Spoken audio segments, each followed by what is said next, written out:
Shrivasade Gaurabha. Hare Krishna, Krishna Krishna, Hare Hare, Hare Rama, Rama Rama, Hare Hare. Continue reading from Caitanya, from Srimad Bhagavatam, Canto 3, Chapter 26, Text 18.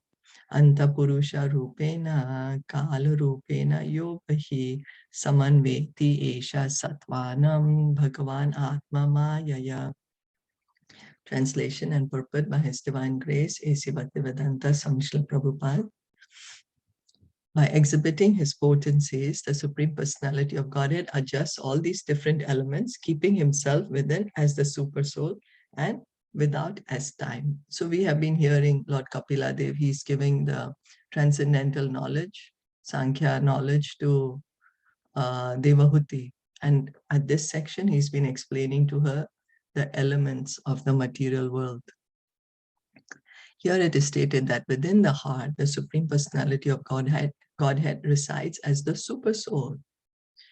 So here, the Supreme Lord, God, he is there within our heart as Paramatma, within each and every living entity's heart, not only within your and mine, but even is in the heart of the lion or the tiger, doesn't matter, because those are just different bodies, material bodies. So he is inside the heart of every living entity. This situation is also explained in Bhagavad Gita. The super soul rests beside the individual soul and acts as a witness. So Krishna says in the Bhagavad Gita also that I am the Upadrishta and I am the Anumanta. He says that I'm the witness and I'm the one who sanctions every action.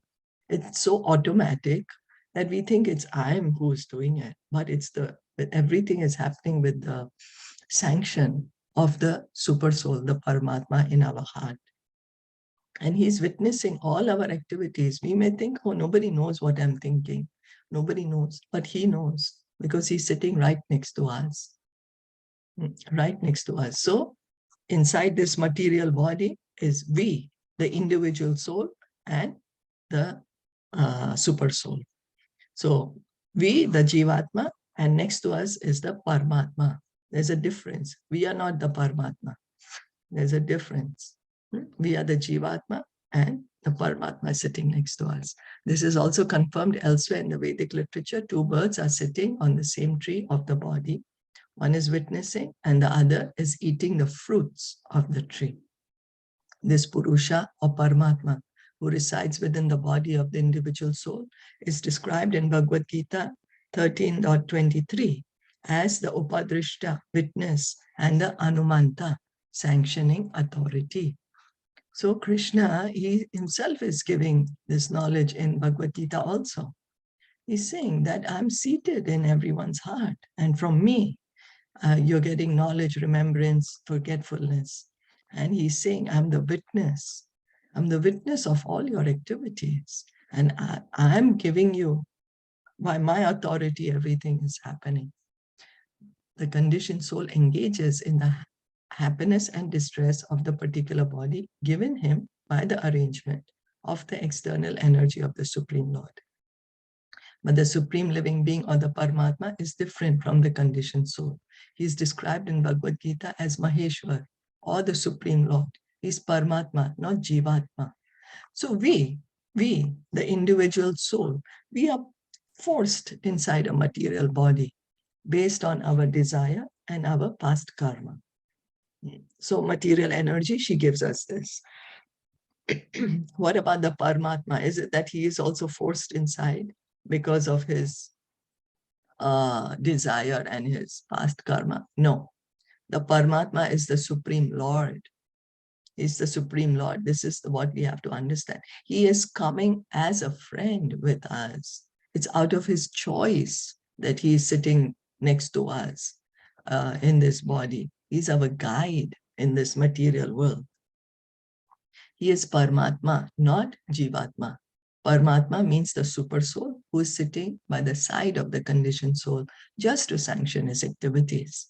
So does it mean that, oh, after I get liberated, so right now I'm the Jivatma, and then after I get liberated, then I'll become Paramatma? No. Anyone? No, not at all, for sure. Thank you. Yes, Yeah. thank you. So this is the difference. So then the conditioned soul comes to this material world in order to lord it over material nature. Since one cannot do anything without the sanction of the Supreme Lord, he lives with the Jiva soul as witness and sanction giver. He is also Bhokta. He gives maintenance and sustenance to the conditioned soul. So we think, I'm the Lord, I can do. I'm independent, I can do everything by myself. Because we don't understand our capacity. We think we are independent. But the Lord knows. He knows that, oh, this child has somehow got it in his head that he wants to be independent and he can do everything by himself. But I know he doesn't have the capability or capacity to do it. So the Paramatma comes with us. He comes with us. He maintains us. He protects us. He gives us everything. He gives with his sanction.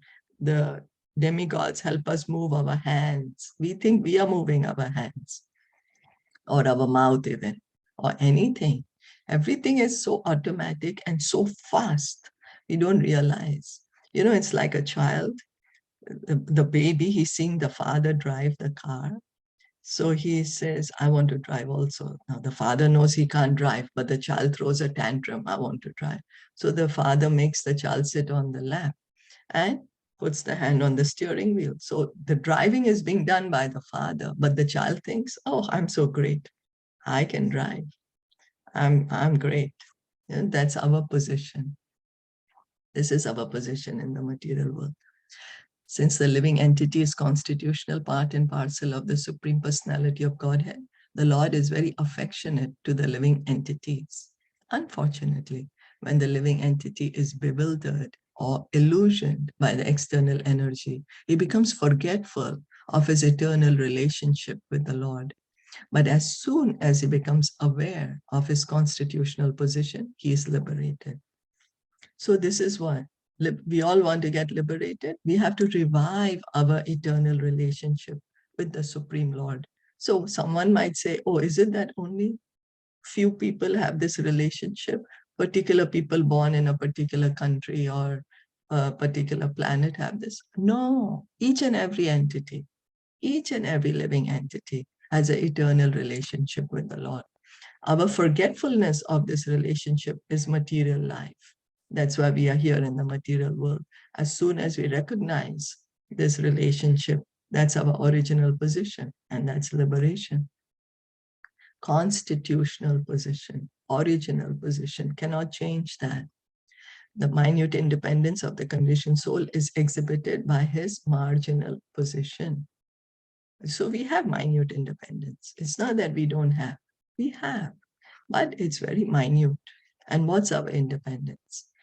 That is, if he likes, he can forget the Supreme Personality of Godhead and come into the material existence with a false ego to lord it over material nature. But if he likes, he can turn his face to the service of the Lord. This is all. The individual living entity is given that independence. This is the only independence that we have. Either we choose Krishna or we choose Maya. We choose Krishna to be with him in a loving relationship, or we pretend that I am God, I am the controller. That is our choice. His conditional life is ended and his life becomes successful as soon as he turns his face to the Lord.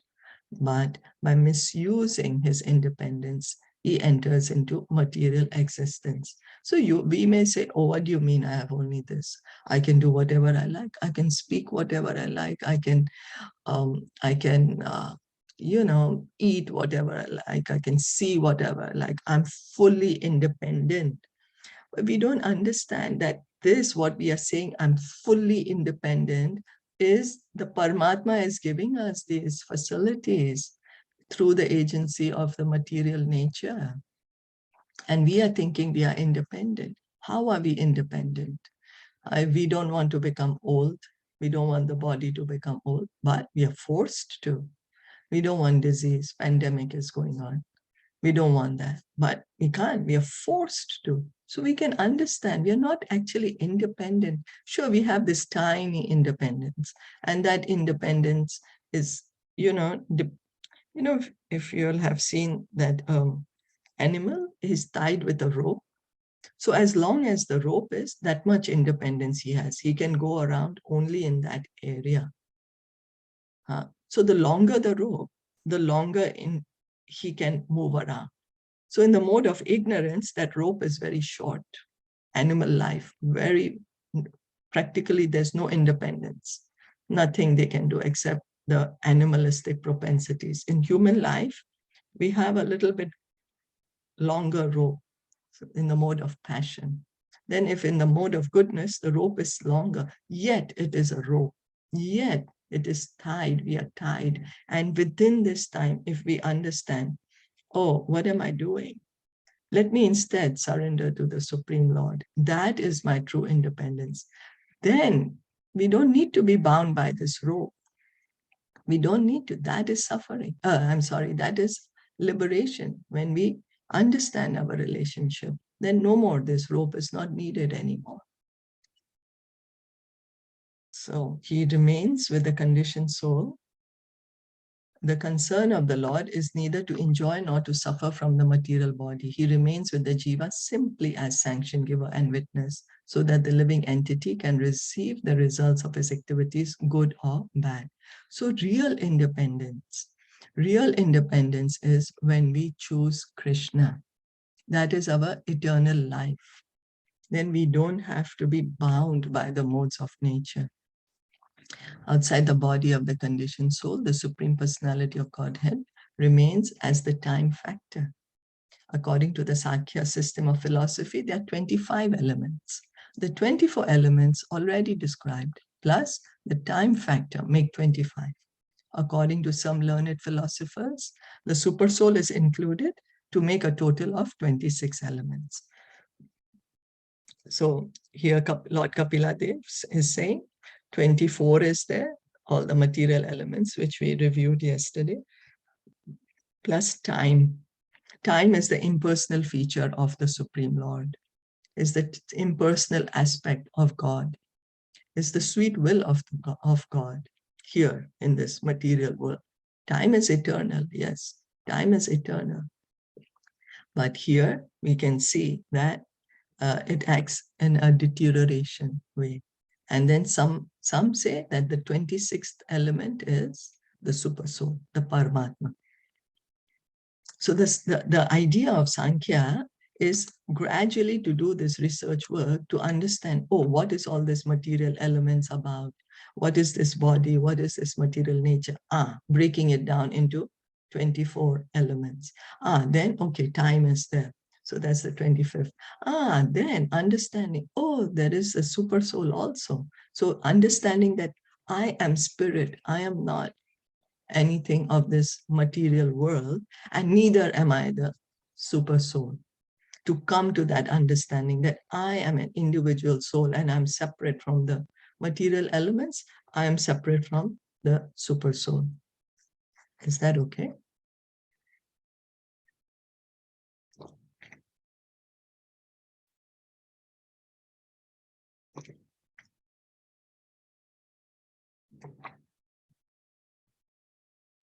Yes.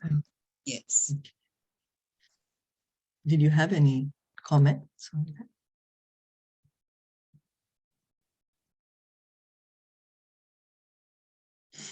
So the 24 elements is all about the jiva, right? The Atma.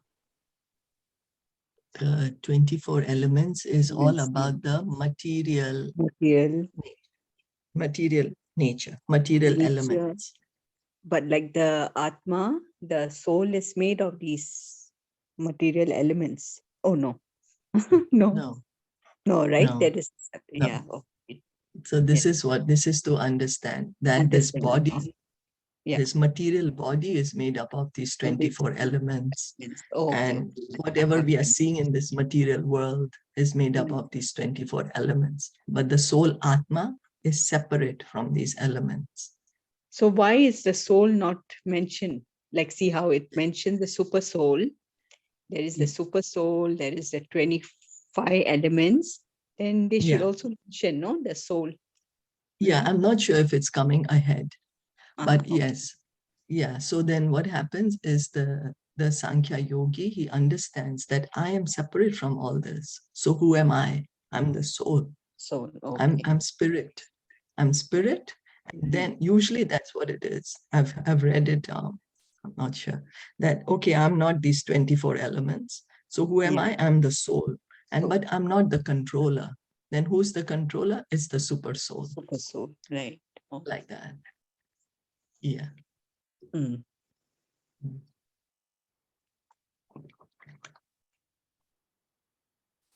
So then reading on, Devat Shubhita Dharminyam Swasyam Yonau Parapuman Adhata Viryam Sasuta Mahatattvam Hiranmayam.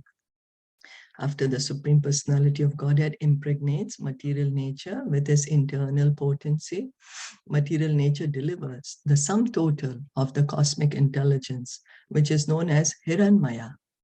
This takes place in material nature when she is agitated by the destinations of the conditioned souls. Hiranmaya. This Hiranmaya is, trying to see, the sum total cosmic intelligence. So this is when now these elements are there, right? 24 elements. And then the Supreme Lord puts us inside this material nature. This impregnation of material nature is described in Bhagavad Gita, 14th chapter, verse 3. Material nature's primal factor is the Mahatattva, or breeding source of all varieties. This part of material nature, which is called Pradhan, as well as Brahman, is impregnated by the Supreme Personality of Godhead and delivers varieties of living entities. Material nature in this connection is called Brahman because it is a perverted reflection of the spiritual nature. So we had been reading that everything is situated on the Brahman. There is nothing that is not situated on the Brahman. Even this material world is situated on the Brahman. Because the Brahman is unlimited, it's extending everywhere. So this material world is also situated in on the Brahman. It's just one part of the Brahman. There is put this dark cloud, the Pradhan, material nature is there. The modes are there. Everything is unmanifested. Nothing is manifest as yet. Everything is sleeping. Material nature is sleeping. So she's also called Brahman because she's situated on Brahman. She is a perverted reflection of the spiritual nature. So then it is described in the Vishnu Puran that the living entities belong to the spiritual nature. Now we can see, we read these 24 elements. We read that material nature is made up of these 24 elements, and she's called inferior nature. Material nature is called inferior nature. We, the living entities, we are the living entities. We are called the spiritual nature. Why? Why are we called the spiritual nature? Because we are Satchit Ananda, we are part and parcel of the Supreme Lord. Yes, yes, yes. We are part and parcel of the Supreme Lord. We are Satchit Ananda, and we are conscious. Okay. We are conscious. That's why we are superior to material nature. Material nature is inferior nature because it's not conscious.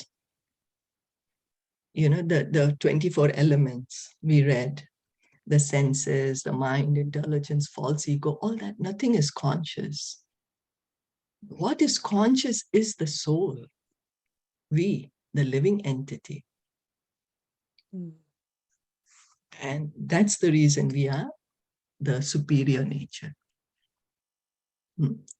So the potency of the Supreme Lord is spiritual, and the living entities, although they are called marginal potency, are also spiritual. If the living entities were not spiritual, this description of impregnation by the Supreme Lord would not be applicable.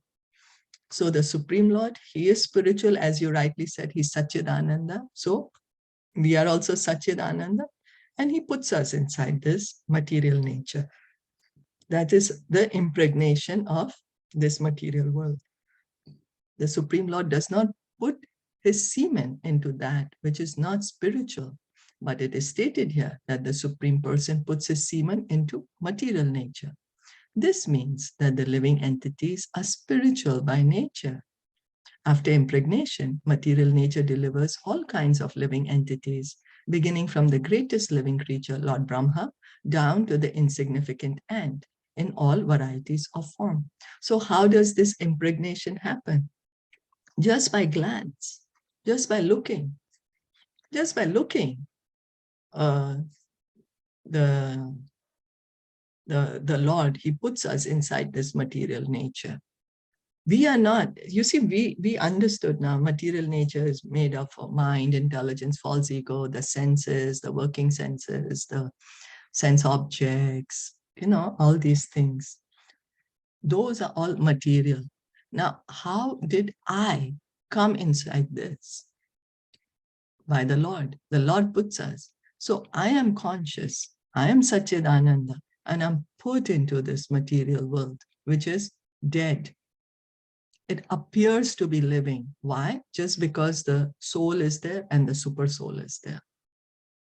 That's the point we have to understand, that we are not products of nature. We are not products of nature. So we are not material. The soul is not material. Soul is spiritual. In Bhagavad Gita 14.4, material nature is clearly mentioned as Sarva Yonishu. This means that of all varieties of species, demigods, human beings, animals, birds, and beasts, whatever is manifested, material nature is the mother, and the Supreme Personality of Godhead is the seed-giving father. Krishna says in Bhagavad Gita, chapter 14, text 4, that I am the seed-giving father of every living entity. Not only a particular living entity born in a particular country or a particular society or a particular planet. No, all living entity, Sarva Yonishu, all living entities. Krishna is the seed-giving father, the Supreme Personality of Godhead. And material nature, she is the mother. Generally, it is experienced that the father gives life to the child, but the mother gives its body. Although the seed of life is given by the father, the body develops within the womb of the mother. Similarly, the spiritual living entities are impregnated into the womb of material nature, but the body, being supplied by material nature, takes on many different species and forms of life. So we are put inside this material nature, and then we get different bodies. There are different species. So different kinds of bodies depending on the different combination of the material elements. That is given to us by material nature. But again, under whose law is this? Law is Krishna's. He says that Maya Dyakshena Prakriti, she is my energy and she's working under my laws. So she's providing us the elements to have these different bodies. But the rules are made by the Supreme Lord. The theory that the symptoms of life are manifest by the interaction of the 24 material elements is not supported here. So it's not that at one point of time, these 24 elements, they just combined together, they got agitated and wow, there came a soul, became conscious. No, it's not like that. It's not like that. We never see that in our experience. Just some material thing suddenly becomes alive. No, it's not that. Some people say, oh, I see scorpions coming out of rice. So that means the rice is the cause of the scorpion. No, that person didn't see the mother of scorpion had gone in the rice, laid the eggs there, and that's the reason the scorpions are coming out. So material nature is not the cause of the soul. It's not that these 24 elements, they somehow get agitated or combined. So the soul is not just simply a combination of matter. The soul is spiritual and is eternal. We can't die. So the consciousness is with the soul, not with matter. The living force comes directly from the Supreme Personality of Godhead and is completely spiritual. Therefore, no material scientific advancement can produce life. So if we say, okay, let's manufacture souls in the factory. We are very expert in producing things in the factory, mass production. Let's produce souls. We can't do that. We can't do that. You know, only Krishna. Krishna is the seed-giving Father. Only the Supreme Lord we are his parts and parcels. And the souls exist eternally. It's not that they are created. It's not that we are created at a certain point. If it means we are created at a certain point, means we are going to be destroyed at a certain point. But that's not true. We are eternal. We exist eternally, whether in the material world or in the spiritual world. We exist eternally. So the living force comes from the spiritual world and has nothing to do with the interaction of the material elements. So we have to understand that we are separate from matter. We are not matter. We are the spirit soul. And we need to go back to the spiritual atmosphere in the spiritual world. Is that okay? Yes. In my mind, it comes artificial intelligence. That's made of material, right? Yes, artificial intelligence. Yes, yes. There's no conscious. Yes, yes, that's right. No conscious, so it's material, yes. And we have to see. So we say, oh, I have autopilot. See, my car is autopilot, or the plane is flying autopilot. But somebody has to press that button to make it autopilot. Somebody has to make this autopilot. So again, you know, there has to be life to move matter also. Yeah. You know, matter is not automatic. Some like artificial intelligence, right? Very rightly said, very correct. But there are these engineers who are making it then. It's not suddenly manifest by itself. So life is needed. Life is the source. So stop here for today. Very interesting, no? To try to understand, oh, you know, I keep thinking I'm the body, I'm this material elements, but no, I'm the soul. I'm the one who's conscious. It's not that this body is conscious. You know? Yeah. And the So soul because is we are dependent. always... Can you The soul please is explain dependent on the... the... Sorry. No, sorry. So can you please explain the translation that the Hiranya Garbhaksha? What was actually that? Cosmic intelligence, that is Supreme Lord. Oh, Supreme Lord Material nature himself. delivers the sum total of cosmic intelligence, which is known as Hiranmaya. That's the Supreme Lord. The sum total of cosmic intelligence, that is the Supreme Lord. It's called Hiranmaya. He's being called as Hiranmaya here. So the total is intelligence. So material nature, she does not have the intelligence, right? So then this Supreme Lord is he's putting us, we are his internal potency. He's putting us in this material nature. He's putting us, and we hear that Hiranmaya is that form of the Lord where all the entities of the universe, all the entities in this universe are. So Garbhodakshai Vishnu is also called Hiranmaya sometimes, because all the living entities are there in him.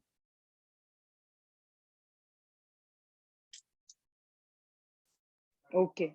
Yeah. So sorry, Sneha, you were saying something. No, that's it. I just want to say, yeah, the soul is also dependent on the super soul, right? Yeah, that's the point we need to understand, you know. We think I'm independent, I can do it. Not able to understand that we are dependent and how dependent we are. The more we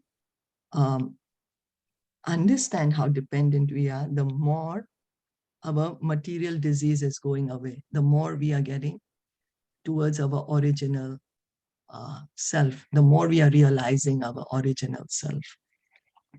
So then someone might say, why do I need to go to my original self to realize I'm just a dependent? I don't want it. But then that's the fact. Whether we want it or not, but that's the fact then. You know, and because we don't want it, we are here in the material world. Because we want to continue thinking I'm independent, we continue to be in the material world. Mm. Yeah.